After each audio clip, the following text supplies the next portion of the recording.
first and foremost, decide what it is that you want to do. Now, when I say decide, it's because a lot of times we have to do things that we have to do just to survive. But we want to pursue our dreams. Sometimes they can seem unattainable, that they can seem like they can't happen. But first, before to go back and forth of thinking about failure or that you can't do it, you have to make a decision that this is what I'm going to do. And this is what I want to do. And after you make that decision, I say start doing everything you can to set yourself up for success. And one of the biggest things you can do is get a mentor.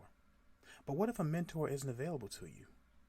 Then what I say is start looking to find people who do what you want to do. And do as much research on what you want to do as well as people who do it very well. Now that translates to me because I'm a writer, producer, actor, and director. So one of the directors that is on my, I would say is on my Mount Rushmore is Ridley Scott. Understanding his directing process and how detailed he is and how meticulous he is about what he wants to do and how decisive he is, how he makes decisions, he makes choices. From a producer standpoint, Jerry Bruckheimer. The man's produced so many blockbuster films, but one of his takeaways is that he produced films that he would actually want to see. From a writer perspective, I look at Aaron Sorkin and all the television shows or movies that he's done, and a lot of people talk about the dialogue, but this is something he said that dialogue to him is kind of like music. You know, not saying that I want to write like him or anything else like that, but understanding exactly his process and where he is and what he does when he is pursuing it, to me makes all the difference in the world. And as an actor, I have to say Denzel Washington, not just as an actor, but also as a man. Evaluate your current situation. If you have a regular job and you have to make ends meet, there's nothing wrong with that.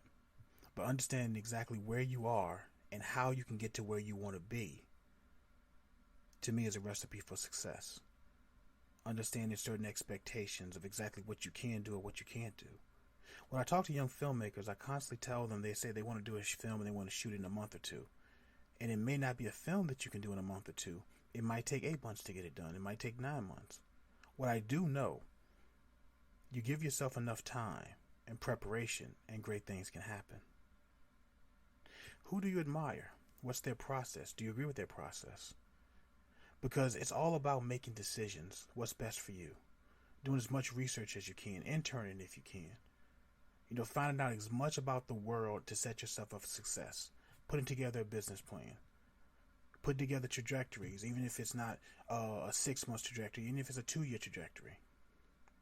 Staying away from negativity is vital, specifically when things are not going that well. For me, I feel like I waste a lot of time doubting myself, going through what they call imposter syndrome. And what I realized when I changed my perspective and I focused on what I wanted to do, I realized a lot of things that were happening, they just evaporated. There was no longer this dark cloud, this dark cloud or this doubt that hedged over my head. What started to happen was more ideas, understanding how to do things better, even more creative, a lot faster.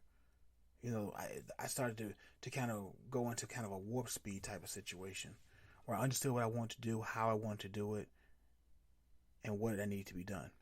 Know what you know and know what you don't know. And whatever you don't know, you need to know that as soon as possible. Partnering with people who for your weaknesses are their strengths. I live by another motto. If you stay ready, you never have to get ready. Also, accept yourself for who you are and become comfortable with you. Now, sometimes we may look in the mirror, we may not like what we see, and we may not particularly like the people that we are. But if there are changes that need to be made, then make them. But understand that whoever you're going to be or whoever you are, you have to be comfortable with that. Because I believe if you're not, that can lead to different problems, if not now, but down the road. Be the kindness that you want to see in the world.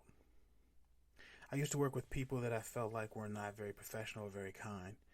And it started to have an effect on me, a traumatic effect where I felt like I had to conduct myself the way they did in order to get things done. This wasn't true. What I needed to do was surround myself around more professional people who conduct themselves professionally. I'm Ronald Dillard Jr., and this is the advice that I would give to anyone starting out to live their dreams.